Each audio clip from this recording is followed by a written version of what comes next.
Hey, this is Ryan Phillips here. This is my round three game against Tim Galima. I had the black pieces. After losing my second round to Tom Brownscombe, I had one win and one loss. Um, Tim had a fantastic tournament. I think he finished with 3.5 out of 5, including a win over Virgil and a draw against Nachum. Nachum. I don't know his last name, but he's a 2200 player. So nice draw against a master in his first round. And I don't know how many points Tim had in this game. I don't know if he had 1.5 already, or if he had one. I think he might have had 1.5 points. And I think I have played Tim once before and I won. And I was feeling confident I could win again if I played well. But I didn't really have much experience playing against him, so I was curious how the game was going to turn out. So we opted for Sicilian. And to be honest with you, I'm kind of getting tired of playing this variation. Um, I don't know. I think we're all just kind of creatures of habit to some extent, and I think I'm just in the habit of playing this line over and over again. But I think I should be playing. I think I should mix up my openings a little bit more as black against e4. But I don't think that's much of a secret since I've been wanting to do that for a while now. So anyway, we got into a Najdorf, and then here we played bishop. My opponent played bishop e2. So playing Karpovian style, and the funny thing about it, when you play the Najdorf is that you see this move like bishop e2 or a lot of sidelines a lot because I think your opponent assumes that you're really booked up on the main line. But in actuality, I mean, the Najdorf is so complicated. If you study the white side of these lines yourself, a lot of the lines there's nothing more that black can do rather than force a draw. White can basically sacrifice a lot of material if you know the lines well, and there's a lot of like drawing lines in this opening. So I don't think there should be too much of fear of going to the main lines against black Najdorf players. At least that's been my experience. I think it's actually harder to play the black side of the Najdorf than it seems. So I have e5. And here Tim played knight f3, which is much less common than knight b3. So knight f3 has actually always been a tough move for me to face, and just because it's much more difficult to play bishop e6, because then knight g5 is possible. And then you could always play h6 and then bishop e6, but h6 of course costs a move. So after knight f3, I figured I'd just play more conservatively and just play bishop e7. Normally I like to play like bishop e6, knight b to d7, all kinds of crazy stuff before I play bishop e7. But with the knight on f3, I thought that bishop e7 was a more principal move. So here we saw castle, castle, castle, castle, and then bishop g5, which I don't like. I see this bishop g5 idea a lot in the bishop e2 Sicilian, and I think this is just a bad mistake. The idea is to fight for control of the d5 square, but it's really, I think black usually has adequate resources to protect the d5 square, so it's not particularly strong. So here I played knight b to d7. Computer likes bishop e6 more, so maybe this is the idea I should have opted for in order to control the d5 square. So I don't know, maybe, okay, let's look at this. So take, take,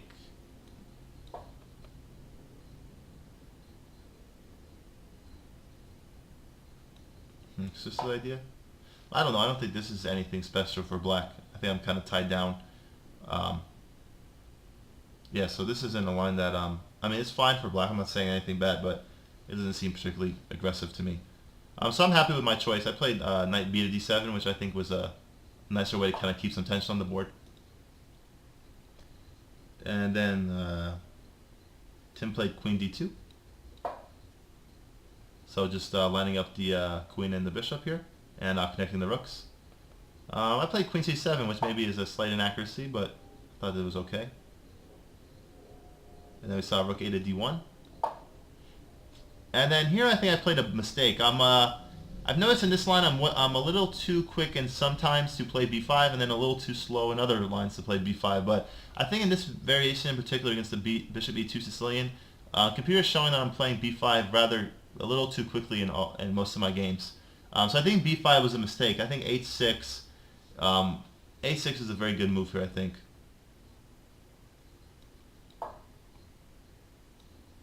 And then here. And yeah, now b5 is possible because the bishop on h4 changes a lot in this position, as we'll see in the game. So here I played b5, and my opponent played knight h4 here, which to me looked like a terrible move at first glance, but on second thought, it was actually a tough move to meet over the board. And now we can see the difference. By me not playing h6, and the other line I showed, the bishop was on h4, so then the knight can't go to h4, of course. So that's a significant difference. Let me go back, though. I think I was a little worried about, now I have a second to gather my thoughts. After h6 in this line, I was a little worried that bishop takes h6 was possible. And the computer shows this as being dead even, and it looks very difficult to play. I wonder if it's like some kind of perpetual check or something. So I think that's why I was reluctant to play h6. So I'm kind of curious what I'm supposed to play here. Computer showing rook d8. Yeah, rook d8 is an interesting idea.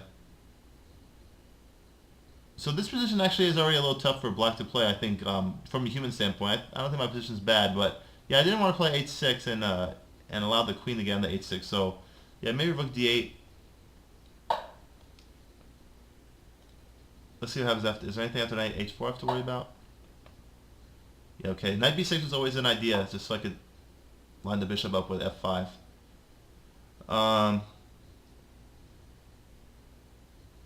Yeah, this looks good for black. And yeah, I should also be aware that I can sometimes play the knight to b6 before playing b5. Generally, you want to play b5 first, then knight b6. So if you jump your knight into c4, you could take with a pawn rather than a queen or a bishop. But sometimes taking with the queen or the bishop's fine. Just depends on the position. But yeah, this looks like it would have been a good line for me. So rook d8 is the move. So I'll probably play that next time. I don't have to worry about any like bishop c4 ideas because the queen's lined up. I'm just worried about the f7 pawn being a potential weakness, but it looks fine to me in this position. All right, so b5, back to the game. Knight h4, which was a very difficult plan to meet. My initial idea was to play knight b6, but I saw this runs into something I didn't like. Okay, so bishop takes. Yeah, and I just lose a pawn here, I believe. Yeah, this is what I saw. I lose a pawn because the knight's unprotected, as is the white knight. So if I take and then white takes on b6, I think that's fine. And there's really nowhere for the knight to go. And if I spend a move defending it, then the knight can go to f5 or f3, and I'm just down a pawn.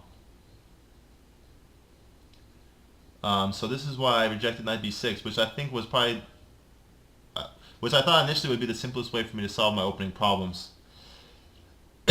But here I played something that actually was a little risky. I played b4 here. I think this move is actually bad because of knight f5. And the idea is that take,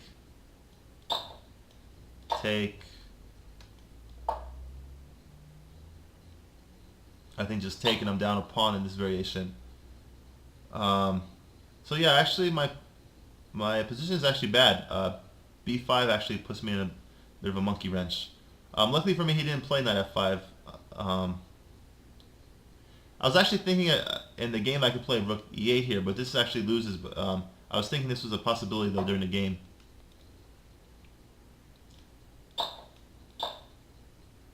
And the problem is this knight d5 move is just very good.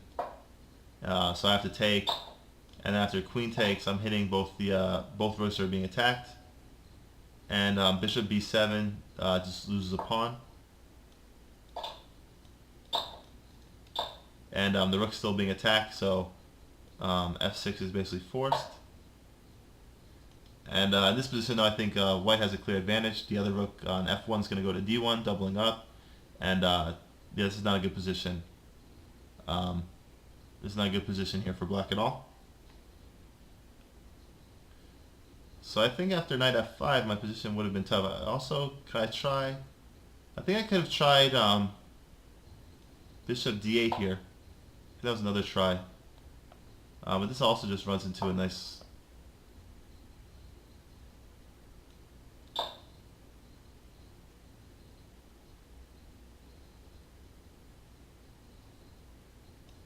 I don't know, this looks... I think this is losing the d pawn again. So this d pawn is just extremely weak in all these lines. It's probably why rook d8 is a playable move. There's another line I wanted to show though that I can't remember exactly.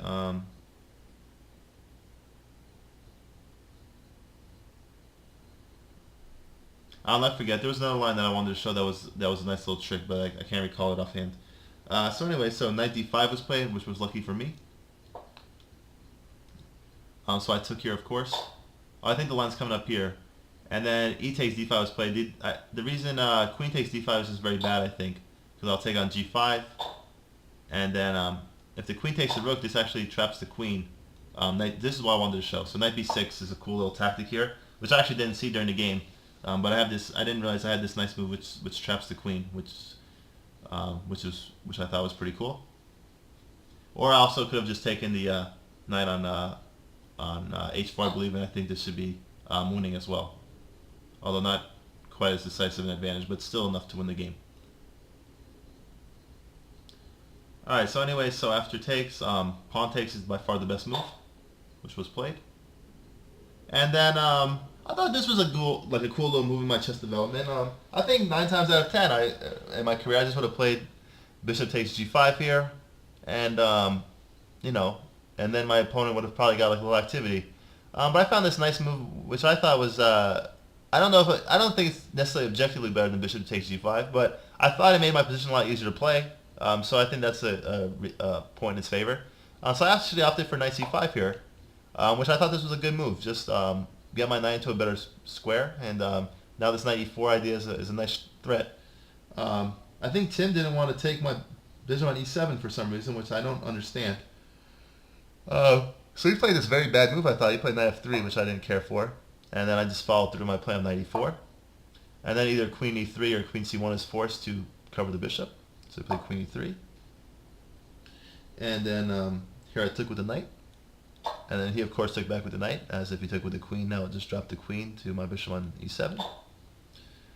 And then what did I play here? I think I played the best move. I played h6. And the idea was after knight e4, I was going to push ahead with f5, which would have given me a nice little space advantage in a much better position. So here my opponent played knight f3. And then I guess I should have just taken... Oh, I did. Never mind. I did end up taking on c2. I'm sorry. I was looking at bishop f5 for a while, and I thought bishop f5 is no good. It just runs into bishop d3, I believe. So I ended up taking on c2.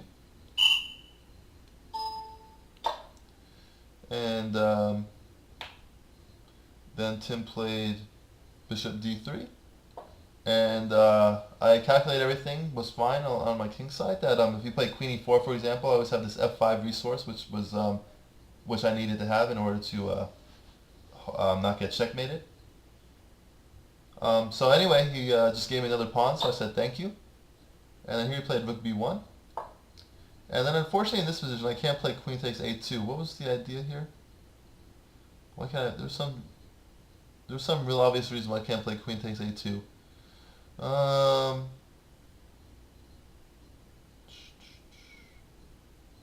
I think it's just perpetual. Basically, my queen gets perpetualed here. Rook a1. And then if queen takes d5, bishop e4 looks... I'm surprised this isn't winning for white, to be honest. I thought this was winning. But it looks like white is at least equal here. And if I play queen back to b3... Oh no, queen b3 loses to bishop h7 check. So that's out of the question. So I play queen b2. Just rook fb1, and then the queen can't escape this. Rook c1, queen b2, and as you can see, it just goes back and forth. So I can't take the pawn on a2 unless I want to draw the game, which of course I didn't, since I thought my position was winning. So here I played queen a3. And then we saw rook to b3. And then here the computer actually showed queen a4 as being a playable move, but after rook b1, I had seen this whole line, and I was always intending to play the queen a5. I had absolutely no intention of playing queen a4. Didn't even really consider it, to be honest. And then here I also think I still can't play queen takes a2. I think there's like a nice... I think the same perpetual applies along the... I think the queen gets trapped or something again in this line. So anyway, I played queen a5. And then here we saw h3, which I don't fully understand. I guess Tim was worried about bishop g4. I don't know why, because the bishop's very well placed on b7. Yeah, so here I played bishop to b7, just putting maximum pressure on the d5 pawn, which I thought was very difficult to defend. And then here we saw knight d2 from my opponent. And I think the simplest way maybe is, well, I think the objectively best move is maybe to take this d5 pawn here. But I thought I came up with a really nice way to finish off the game in kind of a nice easy manner with bishop g5. So I think this is an excellent move. Yeah, I'm not sure what's so good about queen e4. The computer's recommending this. I would have just played. I don't see why I can't play f5 here. I don't see any checks or anything. Oh, this. I don't see what's wrong with this at all.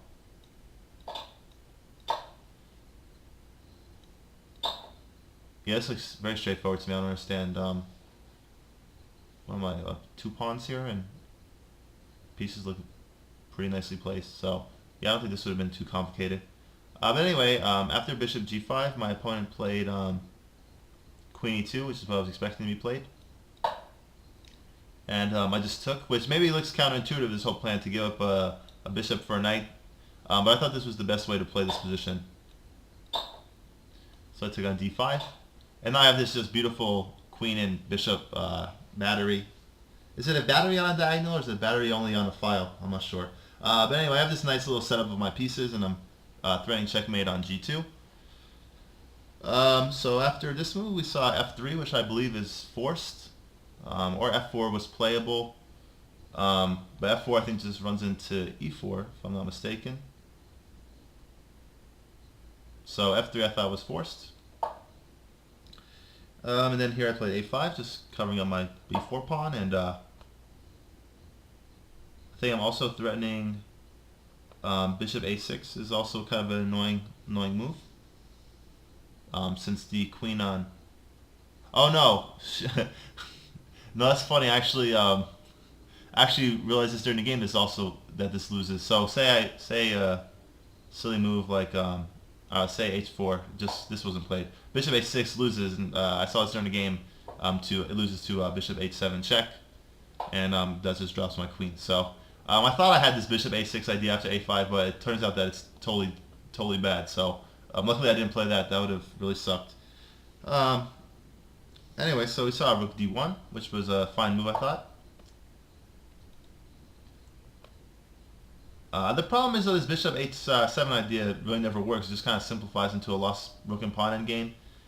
So it's true that I'll drop a piece after bishop h7 check, but I will have taken a piece first. So it's a totally even trade and just makes things easy for me. So here I played, what did I play here? I played rook a to c8.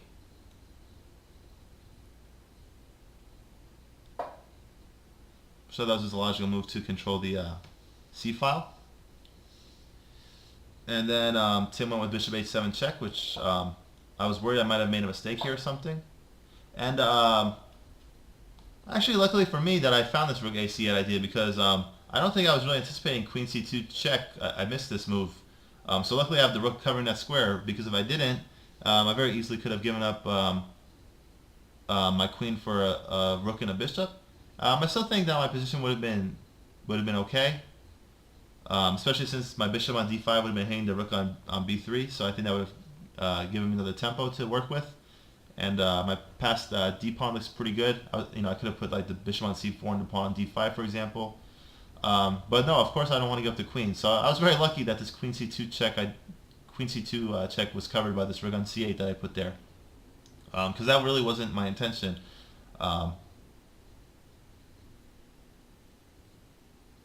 So anyway, though, if I didn't play rook a c8, say I missed this idea, I could have played king h8 anyway to get out of this mess. So say I waste the move with rook a to b8, which I'll never play.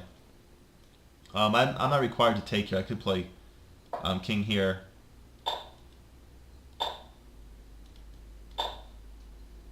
And then I could actually play a4, the computer shows, with the rook on b8, which would have been interesting. But I could just take here also. And I don't think this is a trivial endgame, but I still think I think my rooks are a little bit more active than my opponent's rook still. And what am I up? I'm up 3 pawns. It'll soon be 2.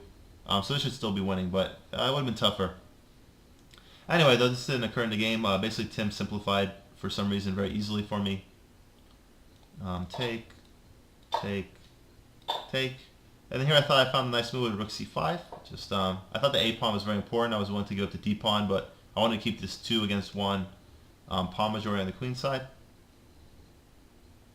So rook takes. Rook b8, which computer didn't show as being accurate, but I thought this was a good move just to try for a4, b3 basically. So here we saw a3, which I thought was a mistake. I played rook c3, and actually this move, oh, sorry about that.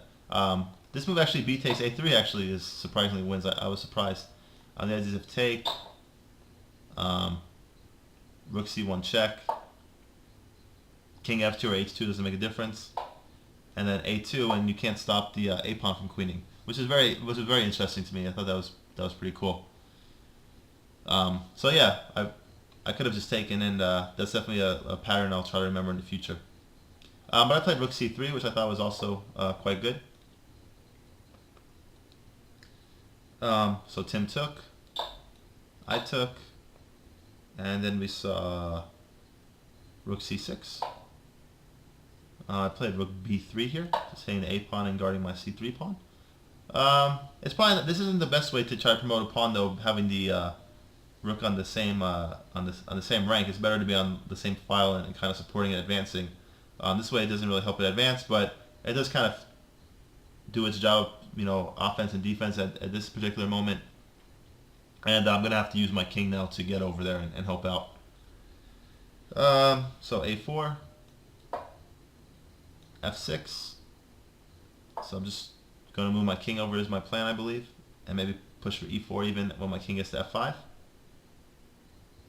Or I might even have to go g6, f7, which I guess I could have just done g8 and ran over, but I thought this way looked a little bit better.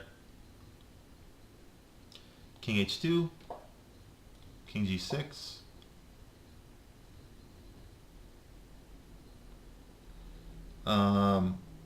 rook c5,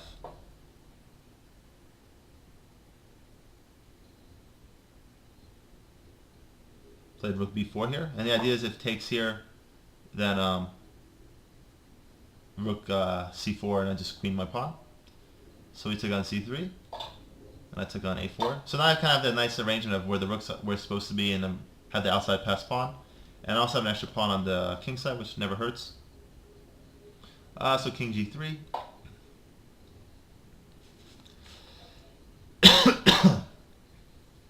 king f5,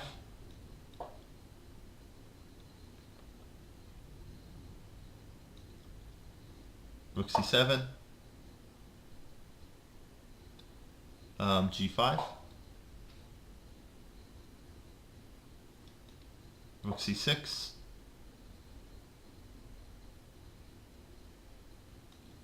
h5.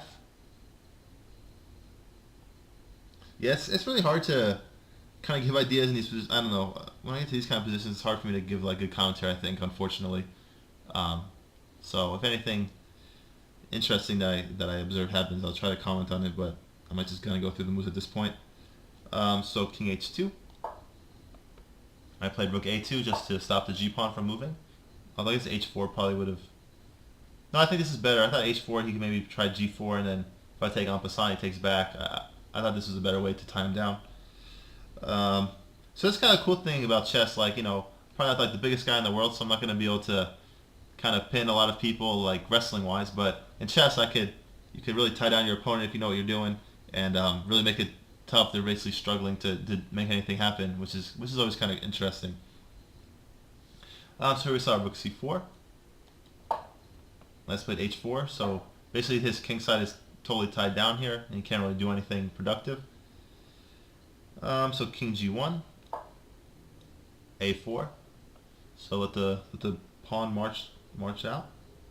Rook e4, which I didn't really understand. a3, king h2.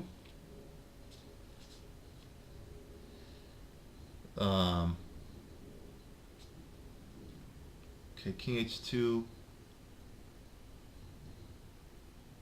rook a1, Rook A4, A2, Rook A5, King F4, Rook A6, F5, so just getting my pawns out of the attack. Rook A3, E4, just creating another passed pawn now, so obviously he's not going to be able to deal with both of them. And the king can never really come to help out, which is unfortunate for him, but good for me. Rook A5, E3, Rook A4 check, King E5, Rook A3, King D4, Rook A4 check, King D3, F4, and I just ignored that, played E2, F takes G5, E1 queen, and then here Tim did something that really upset me. He resigned and he pointed to the G1 square and said, "Oh, I can't." He said something like, "I can't stop that," and I have no idea why, but this really angered. I mean, it really upset, I don't know why. It really bothered me, just because I mean I have basically almost infinite ways to win this position. So I don't know. It just really bothered me that he pointed to the G1 square like that was the only threat I had. I don't know. I'm not entirely sure why that upset me so much, but it just seemed like a very weird thing to say. I thought. I don't, I'm not saying he meant. I don't think he meant anything. He didn't mean anything bad by it, of course. But just for whatever reason, like the way he said it, and it kind of it bothered me. I'm like, oh, I'm up a whole queen, and all he could point out is the G1 square. I don't know. It just, I just thought it was kind of, I don't know why, but it definitely, I definitely found it to like a funny thing to say. But anyway, so. I thought I played a solid game. I got a little bit of opening trouble, so I have to be more careful with that b5 pawn push. It's a necessity to get it in at some point, but like anything, it's the timing is important, is really essential. So I have to maybe time that b5 push a little bit better, because I could use that tempo for something else, usually before I play b5. But anyway, I thought I played well, so I was happy with this game. I thought my technique was good, which is always something I want to improve on. And now I had 2 wins, and I could get some rest, and kind of got over the Tom Brownscombe loss, which I was happy about. And I thought I put myself in a position to try to win the tournament still, because I thought 4 points would maybe have a chance. So I didn't think I had a great chance to win the tournament still, but I wasn't out of the running. And when you still have a shot, it's easy to be optimistic still, which I was. So anyway, this is Ryan Phillips signing out. Thank you so much.